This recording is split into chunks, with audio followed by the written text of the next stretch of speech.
Chris Billam-Smith defends his WBO World Cruiserweight title against Richard Riakporhe with a unanimous decision victory at Crystal Palace Football Ground over the weekend.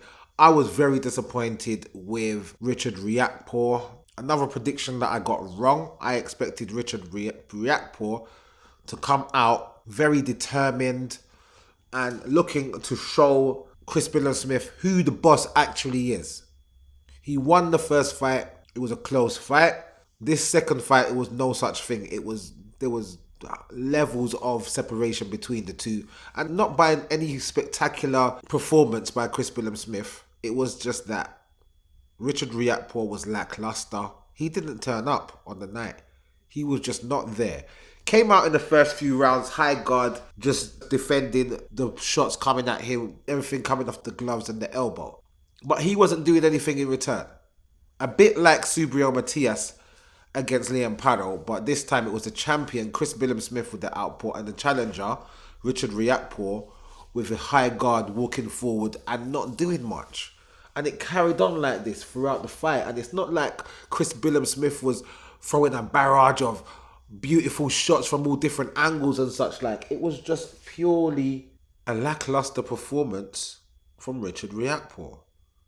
And my disappointment stems from the fact that Richard supposed to really bring the fight to the champion, and there was no such thing. And Chris Billam-Smith didn't even have to come out of second gear, in my opinion. He was in first gear for the whole fight. And he just coasted to a points victory. There's nothing really to speak about with this fight. And that's really it.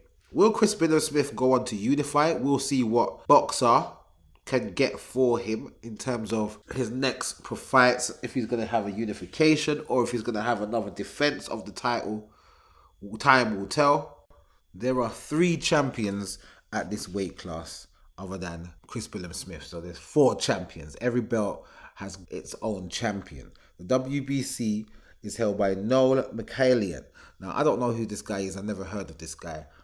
Last time I heard about the WBC Cruiserweight title, Canelo wanted to go up there and fight Lunga Makabu for it. So I don't know how it got into Noel Mikhailian's hand. I'm going to have to do some research to find that out. Then you've got the WBA champion, who is Gilberto Zurdo Ramirez, who's come up from super middleweight, had a pit stop at light heavyweight, and now he's at cruiserweight and has procured the WBA Cruiserweight title. Then you have Jay Opataya, who is the IBF/Ring Magazine champion. Now, I believe he's the most dangerous cruiserweight champion of this time and age. And we'll see if Chris Billam-Smith can get any of these fighters in the ring. Let's see if Boxer can sort it out. I think maybe he should go for the WBA champion, Gilberto Ramirez. And, make a name for yourself. I think maybe, try a thing. You might can grab that title as well. Why not? Go for it. So, well done, Chris Billam-Smith. Defends his WBO Cruiserweight title. And I'll see you in the next video.